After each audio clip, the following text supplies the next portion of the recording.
không chọc bao giờ ăn hai đêm đỡ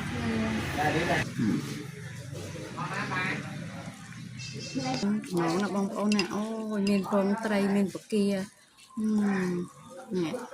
tận ngon món á mình chan chết mình dốc rồi mình tay hào hào chặt lên mùi mặn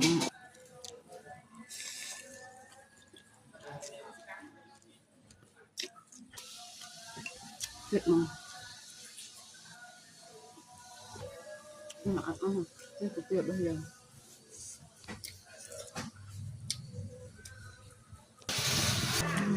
mình chọc không ai liên xoan làm bộ tuyệt mà